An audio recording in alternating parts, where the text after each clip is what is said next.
E aí, Manhota, queria te ouvir um pouco nesta questão justamente do papel das pesquisas nesta situação tão acirrada e do quanto tem sido desafiador para os próprios institutos conseguir achar caminhos para tentar tornar os seus levantamentos mais precisos.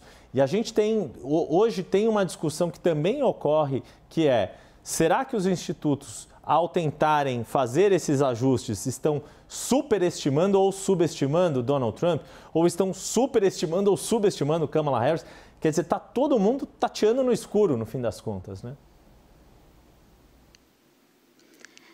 É isso, Yuri. Olha, eu tive a oportunidade agora, ao longo dessa semana aqui em Washington, de conversar e de participar de algumas atividades envolvendo não só dirigentes das campanhas, como também pessoas, né, que estão ligadas aos institutos de pesquisa, que trabalham com essas metodologias e que sofreram muitos reveses, sobretudo a partir de 2016, né, quando, naquele momento, tudo indicava a vitória da Hillary Clinton e, no final, pelo modelo do colégio eleitoral, foi uma surpresa para a maioria das pessoas que Donald Trump acabou sendo eleito presidente. E desde 2016 para cá, essas pesquisas têm se alterado muito, têm sofrido grandes modificações em matéria de como são realizadas, de como selecionam suas amostras, de como lidam, né, com uma série de critérios e variáveis de maneira geral.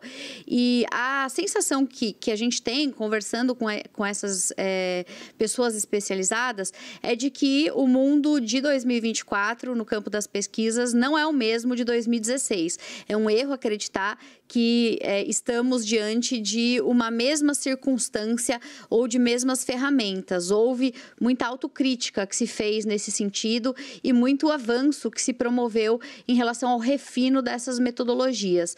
Nesse momento, é claro que as pesquisas, elas indicam, mostram esse empate que a gente está discutindo aqui.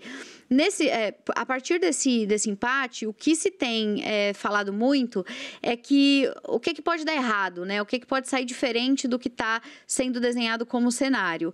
Em alguns casos, a gente poderia pensar em uma situação análoga ao que foi a eleição de 2016, então Trump sendo subestimado nas pesquisas e aí aparecendo novamente em 2024 com uma força além do que se espera, né? Além do que se imagina. Outro cenário, e aí migrando, né, para um cenário mais favorável aos democratas, seria algo equivalente ao que aconteceu na eleição de 2012, em que o presidente Obama, disputando a reeleição, ele foi projetado com menos força nas pesquisas do que de fato ele alcançou na votação geral, então teria sido subestimado naquele momento. Muita gente acha que a Kamala está subestimada, inclusive essa informação do Iowa vem para corroborar, de certa forma, essa tese. E, por fim, existem aqueles que eu devo dizer a vocês, são maioria aqui nos Estados Unidos, nesse momento, que acreditam que a eleição de 24 vai ser, na verdade, mais parecida com a eleição de 2000.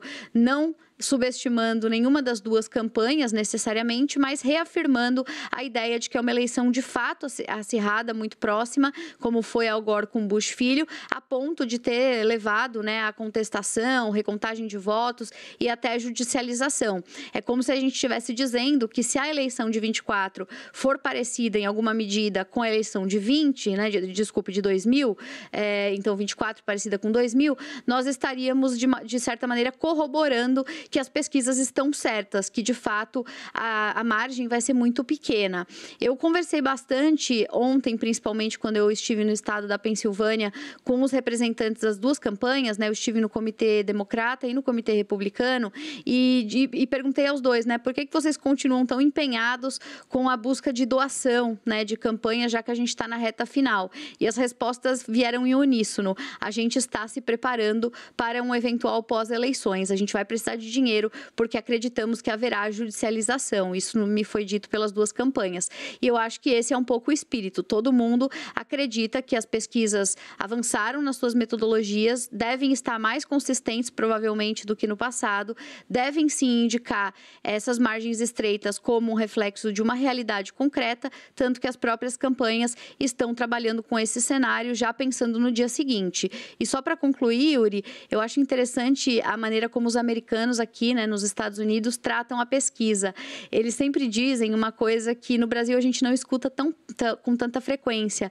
Eles dizem o seguinte: pesquisa eleitoral, ela não é apenas uma consulta preditiva, ela é um instrumento de estratégia de campanha. Então, ela só existe para testar como é que o público está reagindo ao candidato e para que as duas campanhas, no caso da presidência, possam fazer alguma coisa para mudar essa direção.